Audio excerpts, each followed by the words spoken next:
Welcome back to the Jive Zone. I'm going to do part 3 of Respect the Pattern right now.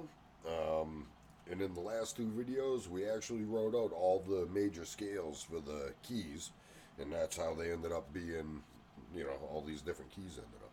Alright, so I have two formulas for this little system to keep it, just so I can remember it without a actual picture. And in this case, if we're starting at C or anywhere over here, if we want to go to the right, we got to count 5. It's got to be 3.5 whole steps. We count 5, we sharpen the 7th, and we keep it. And we keep doing that as we go, and I'm going to show you right now exactly what I mean by that. So if we start, I'm going to start at C just so we have a C. We have a blank slate here. No sharps, no flats, okay? In the key of C. I'm going to jump to the key of G by counting 5. 1, 2, 3, 4, 5. And I'm going to start with G. A, B, C, D, E, F, G. I'm going to sharpen the 7th.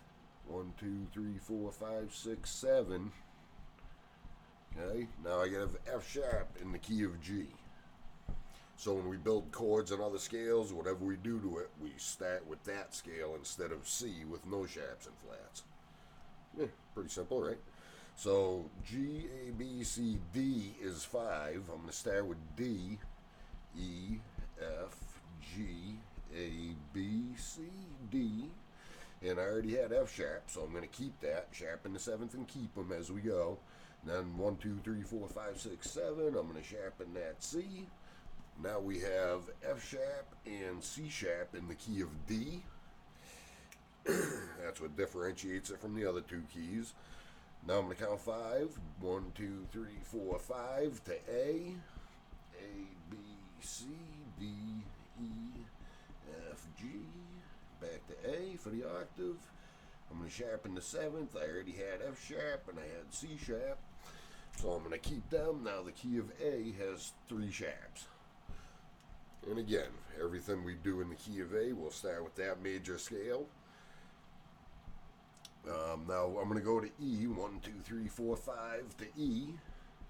E, F, G, A, B, C, D, E. I had F sharp. I had C sharp. I had G sharp. And now I want D sharp is the 7th. I'm going to sharpen that and keep it. So the key of E, I have 4 sharps now. To the left, it's a little different formula, just to recap here. You count 5, it's going to be 3.5 whole steps. You sharpen the 7th and keep it every time you jump.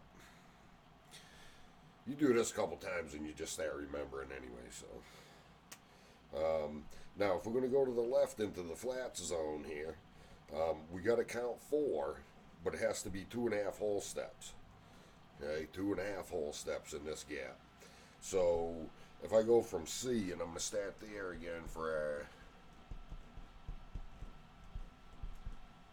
blank palette, I'm going to count 4. 1, 2, 3, 4. There's F. F, G, A, B, C, D, E, F. 1, 2, 3, 4. I'm going to flatten the B. And this gets real easy because now it's 1, 2, 3, 4 is just B flat. I'm moving to B flat. B, C, D, E, F, G, A, B flat. And this holds true to the intervallic pattern. Whole step, half step, whole step, whole step, half step. I already proved that in the last 2 videos. You should watch those. Now I got to count 4. 1, 2, 3, 4. E flat. So now in the key of F, I have B flat. In the key of B flat, I have B flat and E flat. I'm going to go to E flat. 1, 2, 3, 4 is E flat. F, G, A, B flat we already had. C, D, E flat. Sorry, that's getting a little... Alright, so 1, 2, 3, 4. Now I have A flat. Now we have 3 flats. E flat, A flat, and B flat. Okay, I'm going to go one more. 1, 2, 3, 4 to A flat. B flat we already had.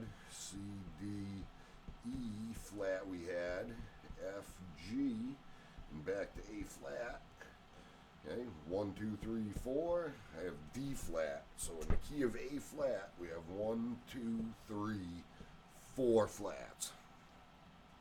And you can keep going with that same pattern. It'll bring you around. There's a few ways to use the circle that I've seen. Oh, let me mention this.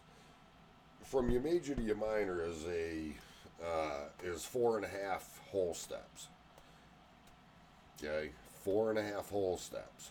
It's a minor sixth. So you can always figure that out. G, A, B, C, D, E. That's 6. Make sure the steps are right. 4.5 whole steps. B. For D, D, E, F, G, A, B, okay, and so forth. There's one other thing I want to mention. I had this thing, somebody showed me this a while back, and I don't like it because it omits the 7th, and I like that. I like that little bit of dissonance. So, if you take 3, I could do it on here, but I don't have a wheel thing. So, this is my 1-4-5. It's actually my 1-4-5 progression. Now, this is one key, this is one key, this is one key, yes. You can look at it that way. That's the way I look at it, key for key mostly. But you can, for quick reference, hold something like this. They make some wheels that are just like this. This is my 1-4-5, and then my 2-3-6. Okay. When we talk about chord progressions, I'm going to do a lot of videos on that. I push the chord reading quite a bit. Same thing. Now I got a 1-4-5 in G. Here's my 2-3-6. If I spin it again, whatever's in the middle of the 3 blocks is the key. It works out like this. I don't know if they made it like this on purpose, but like I said, I don't really use this method, but you can.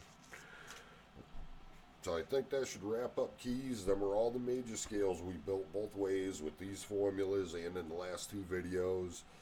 And really it's just a way to, keep track of all the possible combinations and notes without being redundant. So rock on, man.